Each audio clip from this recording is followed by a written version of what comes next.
देही इलाकों में रोजगार का सबसे बड़ा वसीला वो जमीन होती है जो नस्ल दर नस्ल बढ़ते बढ़ते बहुत कम रह जाती है, जिसके बाद उसके मालिकान की ये कोशिश होती है कि वो जमीन अपने दूसरे बहन भाइयों के बजाय सिर्फ उनके हिस्से में आए और वो ही उसके मालिकान बन जाए। मगर वो ये बात कभी नहीं सोचते कि इससे कबल जमीन के इस टुकड़े के ना जाने कितने वारिस थे जो अब मनो मट्टी के नीचे दफन हो चुके हैं और अब उन्हें कोई भी नहीं जानता। वो तो बस यही सोचते हैं कि इस जमीन से ना सिर्फ वो कीमती फसलें उगाएंगे बल्कि इस पर शानदार घर भी तामीर करेंगे और इसी लालच में जमीन के दूसरे हिस्सेदारों के साथ लड़ाई झगड़े के बाद खून खराबे पर उतर आते हैं। याद रहे कि जमीन उसी की होती है जिसके पास हो, लेकिन इंसान के पास इतना वक्त कहाँ कि वो चंद बरसों से ज्यादा उस पर अपना कब्जा जमा सके। आखिर उसे इसी जमीन में दफन होना पड़ता है। बाज़ दफा झगड़े के बायस बनने वाली कीमती अशिया का मसला हल हो जाता है, मगर उसके साथ जुड़ी कुछ मामूली चीजों की वजह से वो तूफान उठता है कि अपने साथ सब कुछ बहा कर ले जाता है। थाना कसोकी के इलाके में एक खानदान के दरमियान 1.5 एकड़ जमीन का तनाजा चल रहा था, जिस पर जिरगे हुए और एक पार्टी के हक में फैसला हो गया, मगर पानी की एक मामूली सी मोटर का तनाजा न हल हो सका, जिससे कोई भी फरीक दस्तबरदार होने को तैयार नहीं था। आइए देखते हैं कि जिद और हठधर्मी का क्या नतीजा निकला।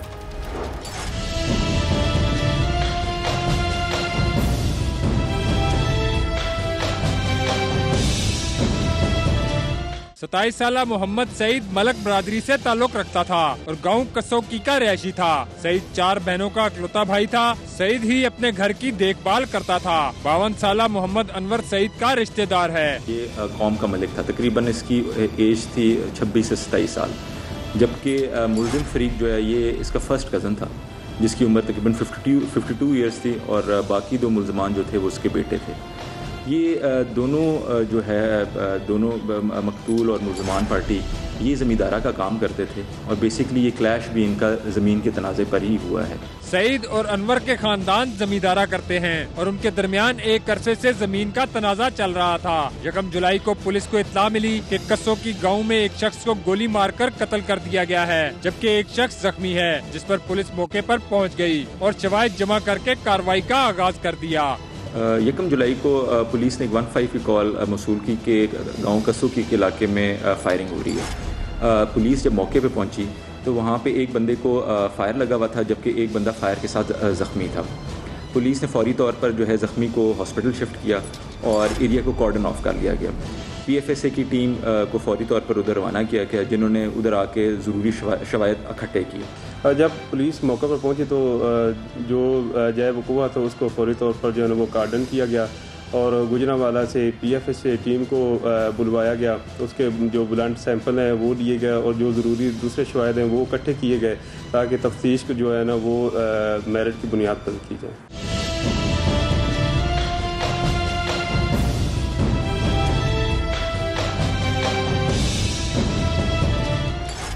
सईद और अनवर की जमीन खानदानी थी और बंटवारे के बाद उनमें तनाजा शुरू हो गया था।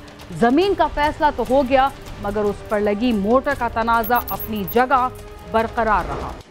सईद और अनवर के झगड़े पर खानदानी और इलाके के लोगों की पंचायत बैठी और उसमें फैसला हुआ कि 1.5 एकड़ जमीन का मालिक मलक सईद और उसका खानदान है, इसलिए जमीन उसको दी जाए। दोनों पार्टियों ने इस फैसले को कबूल कर लिया। मामला कुछ इस तरह था कि जो मकतूल है इसकी जो है इनका कोई ज़मीन का आपस में तकरीबन 1.5 एकड़ ज़मीन इनका तनाज़ा चल रहा था, जिसकी वजह से जो है काफ़ी पंचायतें भी हुई, लेकिन कुछ जो है फैसला जो है वो मकतूल के हक में आ गया। ज़मीन में लगी मोटर के हवाले से भी फैसला किया गया कि मोटर का जो पानी निकलेगा वो अनवर की ज़मीन में जाएगा, लेकिन सईद ने इसको न माना और फिर मोटर लेने के लिए वहाँ चला गया, जिस पर वहाँ झगड़ा शुरू हो गया। फिर फायरिंग हुई और सईद को गोली लगने से वो मौके पर ही जाँ बाक हो गया, जबकि उसका एक साथी जख्मी हुआ।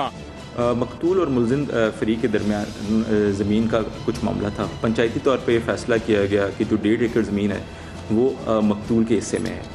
अब मामला जो था वो मोटर का था। पंचायती तौर पे ये भी फैसला किया गया कि जो ज़राई अराज़ी पे मोटर मौजूद है उससे जो पानी निकलेगा वो मुल्ज़िम फ़रीक के पास जाया करेगा।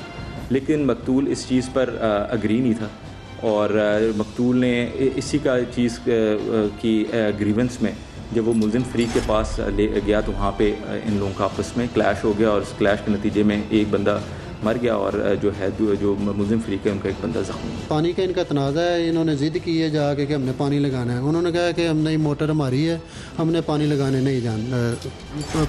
नहीं देना। इस वजह से मौका पर इनकी कशीदगी बढ़ती गई है और जो लड़ाई झगड़ा जो हाथापाई से वो फायरिंग तक चला गया। और इनमें से जो मुल्ज़मान हैं उनके एक फ़ायर उसके लगा इधर सर पे मकतूल, जिसकी वजह से उसकी मौके पे ही डेथ हो गई है कि उसका फायर लगा है। बाद में जब तफ्तीश का दायरा कार वसी किया गया तो ये बात इसमें वाज़ेह हुई कि इनका कोई आपस में ज़मीन का तनाज़ा था और ज़मीन का तनाज़ा तो ख़त्म हो गया, तो वो पंचायत में ख़त्म हो गया था। अब जो मौजूदा सूरत हाल थी वो एक ज़री मोटर की जो है ना वो वजह नात बनी। जो मकतूल पार्टी है वो दावा करती थी कि ये ज़री मोटर में हमारा हिस्सा है, लेकिन जो कत्ल करने वाली पार्टी थी वो कहती थी कि हमारी ज़मीन में ये मोटर है, आपका इसमें हिस्सा नहीं है।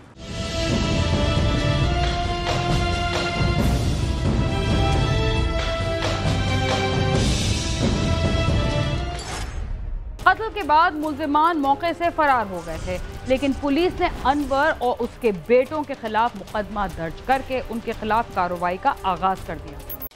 कत्ल होने के बाद मुल्ज़मान मौके से फरार हो गए थे। पुलिस ने एक पार्टी केस की तफ्तीश और दूसरी पार्टी मुल्ज़मान की गिरफ्तारी के लिए मुकर्रर की और कुछ दिन के बाद दोनों मुल्ज़मान को गिरफ्तार कर लिया गया और शवाहिद की रोशनी में उनके बयानात रिकॉर्ड कर लिए गए।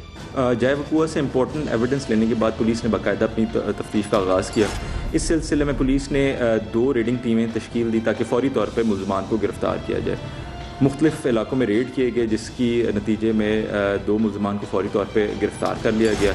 इंशाल्लाह जो है ये तफ्तीश का अमल अब बाकायदा तौर पे स्टार्ट है और बिल्कुल मेरिट पर तफ्तीश की जाएगी। सईद और अनवर दोनों आपस में करीबी रिश्तेदार थे और रिश्तेदारों में झगड़े हो जाते हैं, लेकिन खानदान के बड़े मिलकर मामलात को हल कर देते हैं। इस मामले में ऐसा नहीं हुआ और नौबत कत्ल तक पहुँच गयी।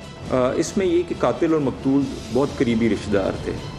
मेरे नज़दीक ये मेरे लोगों में जो एक बर्दाश्त की कमी है उसकी वजह से ये मामलात रोनुमा होते हैं। छोटे छोटे मामलात, छोटी छोटी ज़मीन के टुकड़े, उस पे बड़े बड़े झगड़े हो जाते हैं जिसमें जो है बड़े बड़े कत्ल हो जाते हैं। तो इसमें मैं यही कहूँगा कि वालिदैन को बड़े जो आपके गांव के बड़े हैं उनको अपना किरदार अदा करना चाहिए।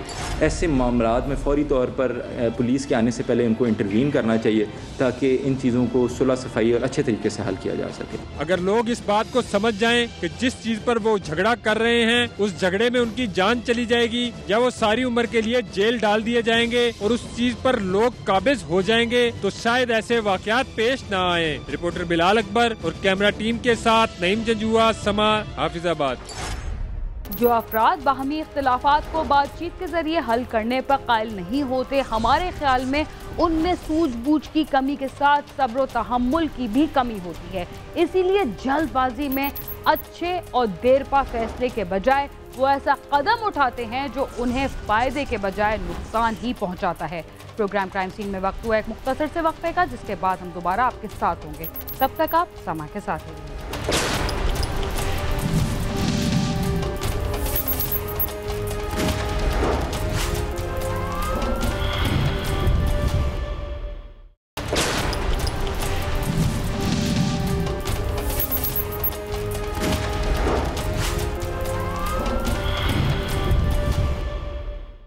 प्रोग्राम क्राइम सीन में एक बार फिर खुशामदीद। एक मशहूर कहावत है कि पराये झगड़े में टांग नहीं अड़ानी चाहिए, इसलिए कि अक्सर औकात तमाशा देखने वाले भी झगड़े का हिस्सा बनकर बहुत बड़े नुकसान से दो चार हो जाते हैं। लेकिन कुछ लोग तो ऐसे भी होते हैं जो झगड़े को तमाशा समझकर जमा हो जाते हैं और उन्हें इस बात का इल्म नहीं होता कि इस झगड़े का रुख उनकी तरफ भी मुड़ सकता है। लाहौर में भी एक 12 साल लड़का मियाँ बीवी के दरमियान होने वाले झगड़े का तमाशा देख रहा था, मगर उसकी अपनी जिंदगी तमाशा बन गई।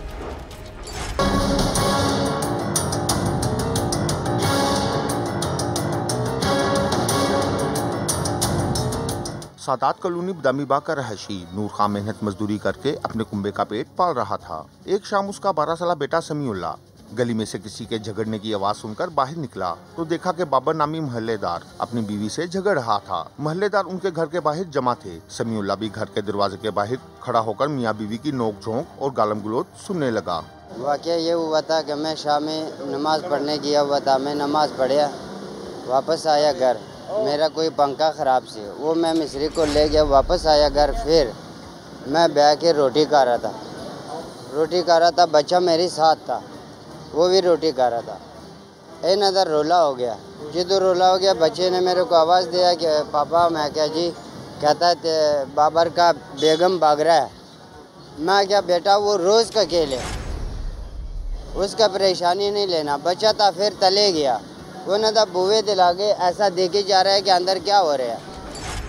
मियाँ बीवी के दरमियान तो आए रोज झगड़ा होता था और मोहल्लेदारों के लिए तो जैसे ये तफरी का मौका बन जाता था, मगर समीउल्लाह के लिए ये झगड़ा इंतहाई बुरे नतीजे का बायस बन गया। बाबर ने अपनी बीवी से मारपीट शुरू कर दी और फिर एक ईंट उठाकर उसे दे मारी। उसकी बीवी तो ईंट की जद में आने से बच गई, मगर ईंट दरवाजे में खड़े समीउल्लाह के सर में जा लगी। वो शदीद जख्मी हो गया और चीखों पुकार करते हुए तड़प कर दम तोड़ गया। इस टाइम में उन्हें वालिद साहब आया। जब वो आया उन्हें बुआ जद खोले मुंडा साथ वड़े अंदर।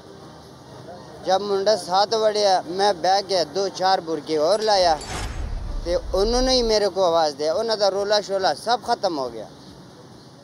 रोला ख़त्म होते ही मेरे को उन्होंने आवाज़ दिया कि खान साहब तेरा बेटा तले डिगा हुआ है। जब मैं तले आया उन्होंने बुए दिला के इतना जगह सुखी जगह है, वो सुखा जगह पे डाला हुआ है। इस पासे चिकड़ है, ना चिकड़ लगा है ना कोई है, ऐसा सीधा पड़ा था। मैं जो उधर आया मेरा सारा वो छोड़ गया। जो बेटे के माने गोद से पड़िया, बेटा ख़त्म है।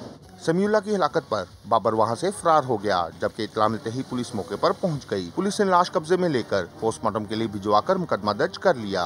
साथ में दूसरा हमसाया है, वो गवंडी दस्ती मोटरसाइकिल लेके नवाज शरीफ अस्पताल पहुंचे है। जब एमरजेंसी से गया वहाँ पे बच्चे को चेक कराया, उन्होंने किया कि बच्चा ख़त्म है। सर इंसाफ मिलना चाहिए सर, इसको भाई को इंसाफ मिलना चाहिए। माड़ा बंदा तो इंसाफ मिलना। समीउल्लाह को मालूम नहीं था कि दूसरों की तरह मियाँ बीवी का झगड़ा देखने के दौरान उसकी किस्मत उसके साथ क्या सलूक करने वाली है। उसकी हलाकत पर उसके वर्सा का क्या कहना था और पुलिस ने क्या कार्रवाई की, आइए जानते हैं। पोस्टमार्टम के बाद लाश वर्सा के हवाले कर दी गई, जिसे नमाज जनाजा के बाद मकामी कब्रिस्तान में सुपुर्द खाक कर दिया गया। वर्सा का कहना है कि उन्हें इंसाफ दिलाया जाए। समीउल्लाह को नाहक कत्ल किया गया। लड़ाई उन लोगों का आपस में लड़ाई चल रहा था, मियाँ बीवी का लड़ाई आपस में चल रहा है। जैसा भाई ने आप लोगों को बात बताया, ये उन लोगों के घर अंदर गया हुआ है तो उन्होंने वटा मारा है, सोटी मारा है, क्या मारा हुआ है। बच्चा उन लोगों का बाहर जख्मी हालात में पड़ा था। जब इन्होंने हॉस्पिटल लेके गया तो बच्चा वहाँ पे जाके डेड हो गया, बच्चा मर गया वहाँ पे। हमारा तो सर हमको इंसाफ मिलना चाहिए, इंसाफ मिलना चाहिए। मैं वज़ीर आला साहब से ख़ास दरख्वास्त करूँगा इस केस को वो खुद हैंडल करे और यहाँ पे जो भी हमारे साथ कुछ कर रहा है हमारे साथ हमको इंसाफ मिलना चाहिए सर। पुलिस ने इत्तला मिलने पर इलाके में ही छापा मारकर मुलजम बाबर को गिरफ्तार करके तफ्तीश शुरू कर दी है। पुलिस का कहना है कि तफ्तीश में ये बात वाज़ेह होगी कि समीउल्लाह को जानबूझकर मारा गया या ये वाक़या हादसाती तौर पर पेश आया। 1-5 भी कॉल पे पहुँची हैं, वहाँ पे इनके घर के सामने एक इनके हमसाये रह रहे थे, जिनकी आपस में मियाँ बीवी की लड़ाई झगड़ा हो रहा था। तो समीउल्लाह जो है ये घर से बाहर निकला है तो उनके दरवाज़े पे खड़ा उनकी लड़ाई देख रहा था। तो गुस्सा में आके ये जो है उसका नाम है बाबर, इसने गुस्से में आके ना अपनी बीवी को एक ईंट मारी। वो तो बच गई, लेकिन बदकिस्मती से ये वो ईंट जो है ये समीउल्लाह को लगी, जिससे वो ज़मीन पर गिर गया। तो उसे हॉस्पिटल मुंतकिल किया गया और मुलज़म को मौके पर गिरफ़्तार करके उसके खिलाफ FIR जो है वो चाक कर दी गई है। तफ्तीश जारी है। मकतूल के वर्सा और अहले इलाका ने अरबाब इख्तियार से मुतालबा किया है कि मुलज़म के खिलाफ सख्त कार्रवाई की जाए और उसे जल्द अज जल्द इंजाम तक पहुँचाया जाए। कैमरामैन इशफाक अब्बासी के साथ आमिर शहजाद, समा, लाहौर।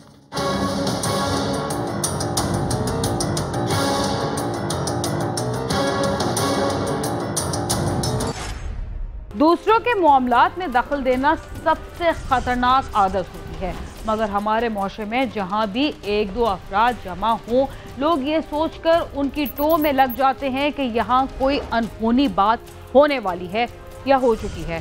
शायद इसीलिए हमें इसका नुकसान उठाना पड़ता है। इसके साथ ही क्राइम सीन अपने इख्तिताम को पहुंचता है। अगर आप हमसे रब्ता करना चाहते हैं तो हमारा पता है cs@sama.tv। इसके अलावा आप ट्विटर, फेसबुक और यूट्यूब पर भी हमसे रब्ता कर सकते हैं और हमारा प्रोग्राम भी देख सकते हैं। बीना खान और क्राइम सीन की टीम को इजाज़त दीजिए और देखते रहिए समा।